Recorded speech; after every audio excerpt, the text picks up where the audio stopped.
2006 წლის 13 ივნისს შეხვდნენ ერთმანეთს სააკაშვილი და პუტინი ქალაქ სოჩაში. თუ იცით ამის შესახებ რამე? ზღვაში რო გავიდნენ და 2 საათი რო იყვნენ იქა. იქიდან რო დაბრუნდა და რო ჩამოვიდა საქართველოში და ხელათ რო ორფულო წამოიწყეს. აი იქ იყო მოლაპარაკებული ეს ყველაფერი. აბსოლუტურად. ძალიან ბევრი რამე 8 წელიწადი ვიყავი რუსეთში, ძალიან ბევრი რამე გავიგე, ძალიან ბევრი რამე ფაქტებით ვიცი და თუ გამოძიება ამაზე დაინტერესდება, ძალიან ბევრ რამეს კიდევ ფარდასავხდით. ეხლა სანამ დრო შეზღუდული მაქვს გოგავას განცხადებაზე.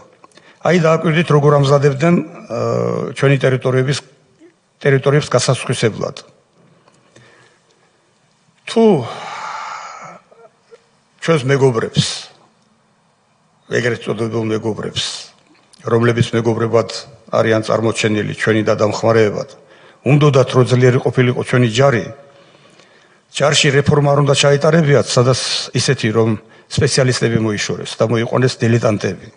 აგერ გეჯდათ სარდალი, გაერთიანებული შტაბების უფროსი, გენერალური შტაბის უფროსი, რომელიც გეუბნება, რომ მე რა ვიცოდი ცხინვალში კოდორში რა ხდებოდაო. წარმოგიდგენიათ, ეს უკვე ტრიბუნალია. ამის თქმა. მერე მეორე, სარდალი, რომელიც რომს წამოიწყებს და წააგებს, ის თავს იკლავს. თუ ის სარდალია და თუ ის შინაგანად არის ჯარისკაცი. მაგრამ არც ერთი ჯარისკაცი იქ არ იყო. ჯარისკაცები მოაშორეს აბსოლუტურად და ჩანაცვლეს პოლიციელებზე ცუდი თქვა კი არ მინდა ამითი. პოლიციელს აქვს თავისი მოწოდება, რომ იმან დაიცვას. კი ბატონო, წესრიგი სამიხედოს, მაგრამ იყო ერთი კაცი, ვანომერაბიშვილის მოადგილე მეომარი კიდე სულ სხვა რამეა.